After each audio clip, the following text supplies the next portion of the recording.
Okay, so which test is best?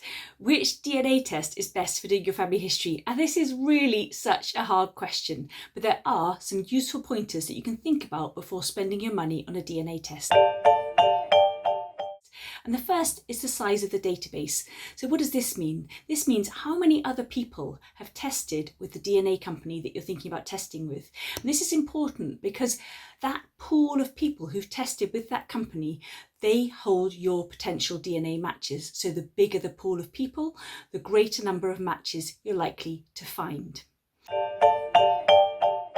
Another point to consider is does that company offer a DNA match list? So this is really important. You don't just want to take a DNA test and then just kind of get a rough idea about your genetics. You're looking for your family history. You're looking for those connections.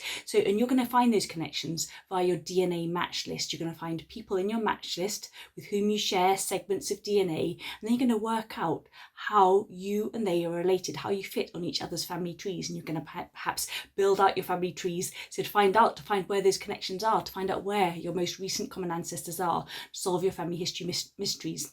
So we're thinking about the size of the database. We're also thinking about, does the testing company provide you with a DNA match list?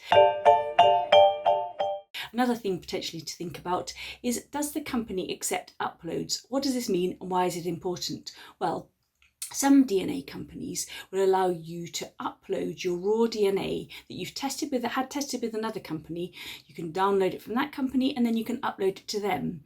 And this means that if you can do a free upload, it can potentially save you money. So which companies do and don't accept uploads? So Ancestry and 23andMe, those are the two companies with the largest databases, so those are advantages for testing with them, and they also do not accept uploads. This means the only way you're going to get into the Ancestry or 23andMe database is by testing directly with them, by buying a DNA test from them. Some of the other companies, for instance, MyHeritage and Family Tree DNA and Living DNA as well, they do allow uploads. So this means you can test with one company, download your raw DNA from them, and then upload it to those three companies, MyHeritage, Family Tree DNA and Living DNA. So as to the size of the database, I skirted over that, but let's touch on that a little bit. So Ancestry has the largest database at 25 million currently. 23andMe is next with a very sizable database, then MyHeritage, and then Family Tree DNA, and they all have databases in the millions, so that's a large pool of people for each one of those companies.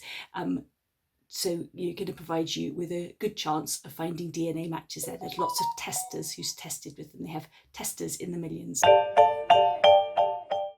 So another point to consider is, have any of your family members already tested? Because you may want to test with the same company as them, because the only way you're going to be able to compare your DNA with them is by getting your DNA and their DNA into the same company's database. So that's fine if you're happy to go around doing your downloads and uploading somewhere else to make sure that you all end up in the same testing pool. But if you don't want to go to that palaver, then find out which company they've tested with, and then you test with them in the same company, and then you'll definitely end up in the same pool and you'll appear in each other's match lists. Potentially, you do have to be aware that when you do your DNA, you could come in for surprises, and this can happen with any testing company you test with. So if you find that you're not appearing in each other's match lists, then potentially you have got a family history mystery to solve. But that is really a topic for another video, about those diplomatic thoughts that you need to go through before taking your DNA test. So let's stick with which test is best. We talked about the size of the database. We talked about the importance of having a match list, so you can kind of spot those people with whom you have connections, work out how you fit on each other's trees. We've talked about whether you have family members who've already tested. We've talked about uploads, which is also important. And one last point is sales, because DNA companies are really good at doing sales. So it could be worth it, unless you're feeling super urgent, just to hang around and wait and see when an offer happens, because then you stand the chance of saving yourself a good bit of money on a DNA test. So good luck then.